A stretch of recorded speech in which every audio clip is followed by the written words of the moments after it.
minhas ovelhas escutam minha voz estão elas a escutar. Eu conheço então minhas ovelhas, que me seguem comigo a caminhar. Aleluia, aleluia, aleluia. O Senhor esteja convosco. Proclamação do Evangelho de Jesus Cristo segundo Mateus.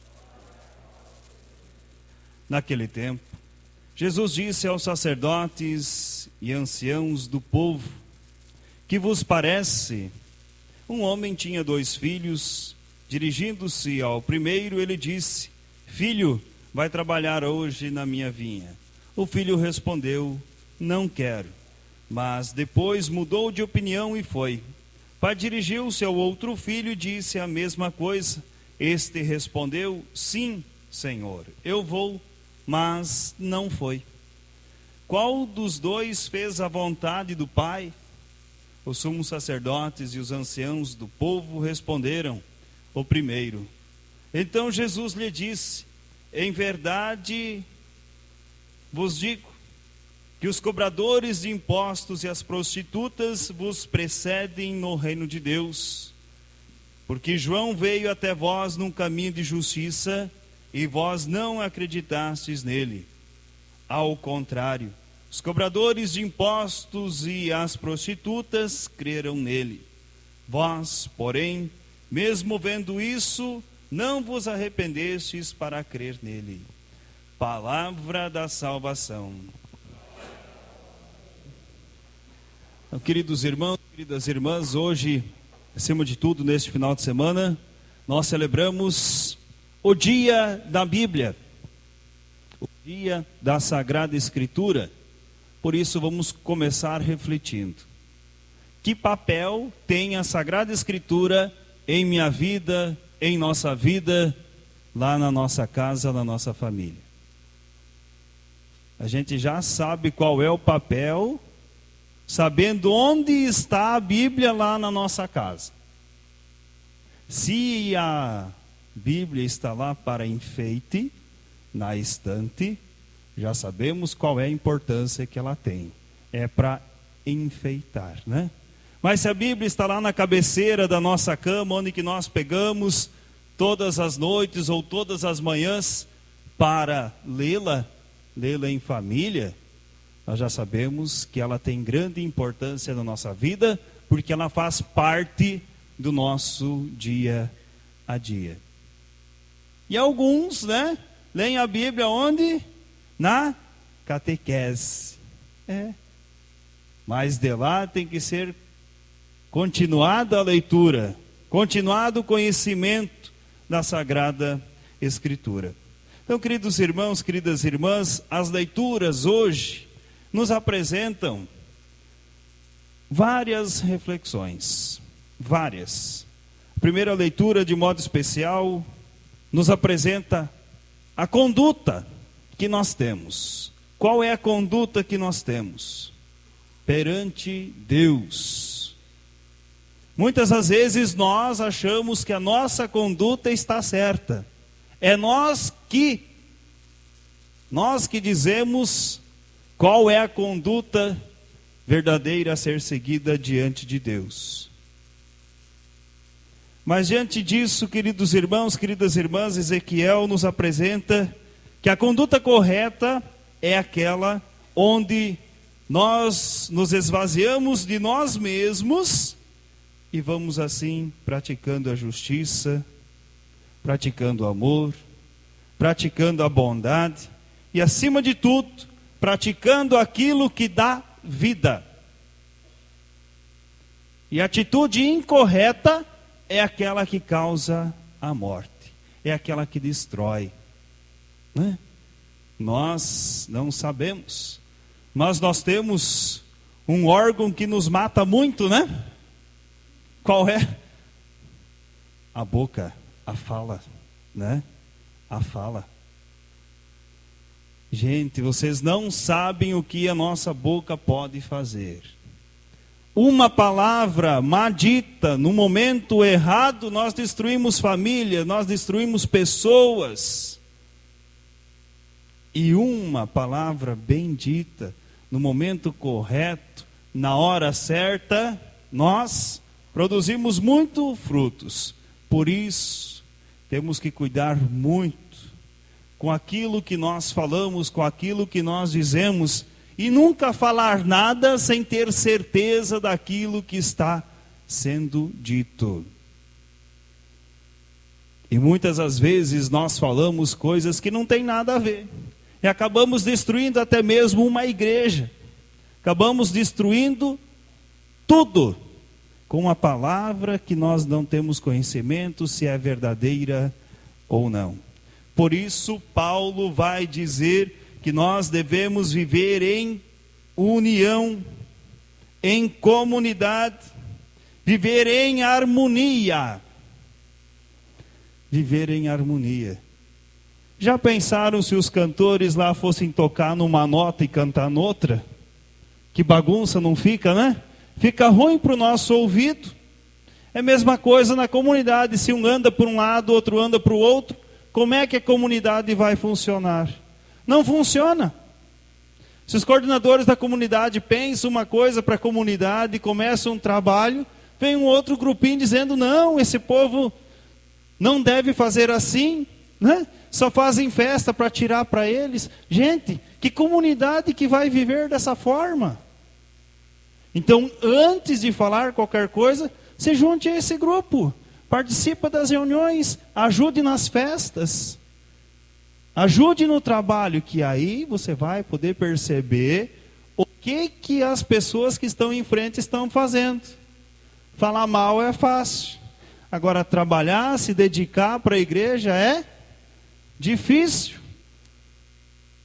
São Paulo também nos diz, nos apresenta um outro filho que não foi apresentado no evangelho de hoje, que é o filho Jesus, aquele que diz sim desde o início da sua vinda ao mundo até o final da sua vida, disse sim à vinha do Senhor, disse sim ao projeto de Deus, e esvaziou-se de si mesmo, daquilo que ele era, Deus, para se tornar totalmente humano, e assim também assumir o compromisso nosso.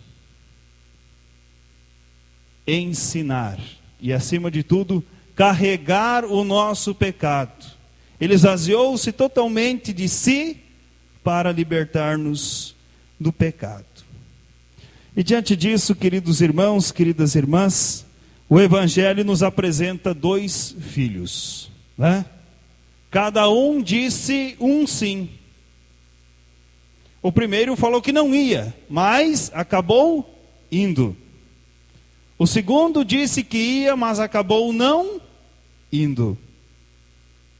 Então aqui o que São Mateus nos apresenta é que a palavra, muitas das vezes, ela não é totalmente correta, né? Que a nossa vida, muitas vezes, a gente pode falar várias coisas, mas a ação verdadeira é aquilo que nós fazemos. São as atitudes que nós tomamos. Não é a nossa palavra que vai nos salvar, mas sim é a nossa atitude, né? É a nossa atitude. Por quê? Se fosse a palavra que nos salvasse, o primeiro não iria se salvar, né? Porque ele disse que não ia trabalhar, mas mudou de atitude. O segundo falou que ia, mas não foi. Então, queridos irmãos, queridas irmãs, aqui, hoje, no Evangelho, nos é apresentado, de forma especial, o tempo de Jesus, esses dois grupos que existiam no tempo de Jesus, que eram os pecadores inveterados e os justos estabelecidos. Ou seja, os justos estabelecidos eram os judeus, os fiéis praticantes da lei, aqueles que conheciam a lei, aqueles que conheciam os mandamentos, que buscavam viver os mandamentos, diziam sim, eu faço parte. Mas a partir do momento que veio o Cristo, eles falaram não. Nós não conhecemos, nós não queremos mudar. Queremos continuar vivendo do jeito que nós vivíamos e não queremos mudança. E os pecadores inveterados eram os cobradores de impostos, as prostitutas aqui colocadas, ou seja, os excluídos, aqueles que não conheciam a lei. A partir do momento que veio João Batista, que veio Jesus, eles mudaram de atitude, se converteram. Eles alcançaram a salvação.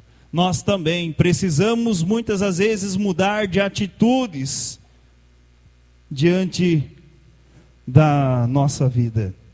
E algo muito interessante, né? Que o evangelista de hoje é Mateus. E quem foi Mateus? Foi um cobrador de impostos. Mudou totalmente de atitude, que percebeu diante de Jesus Cristo, que ele conheceu, a importância também de proclamar o Evangelho, a Boa Nova. E nós hoje, será que também não somos como esses filhos apresentados na parábola? Existem alguns, né?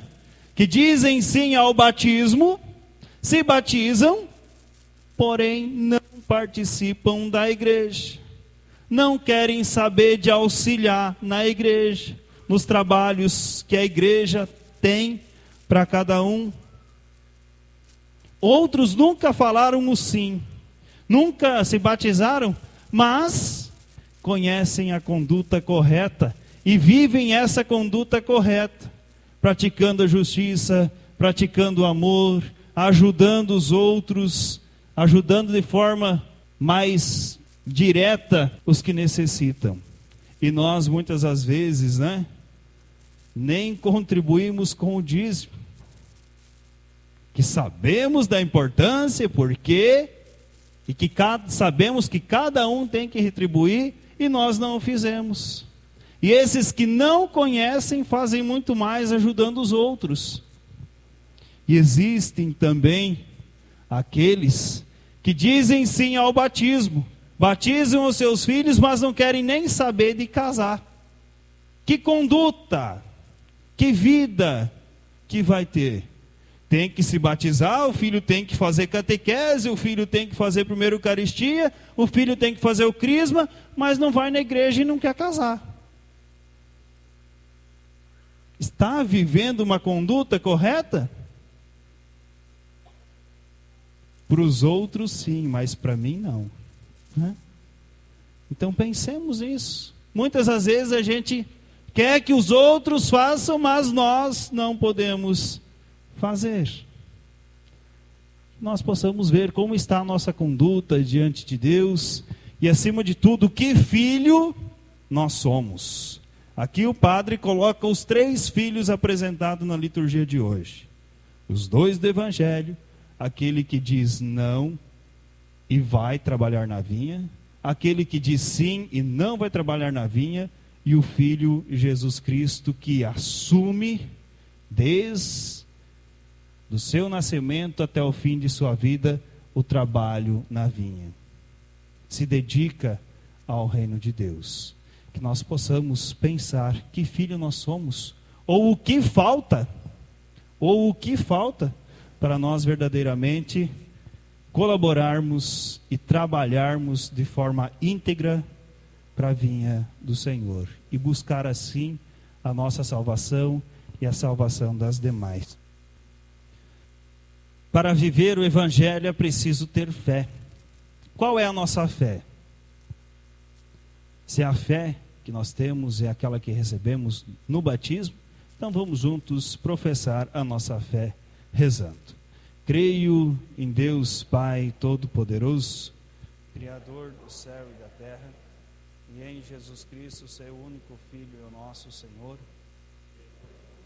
pelo poder do Espírito Santo, nasceu da Virgem Maria, nosso Deus, foi crucificado, morto e sepultado, desceu à mansão dos mortos, ressuscitou ao terceiro dia, subiu aos céus, está sentado à direita de Deus, Pai Todo-Poderoso, de onde há de vir julgar os vivos e os mortos.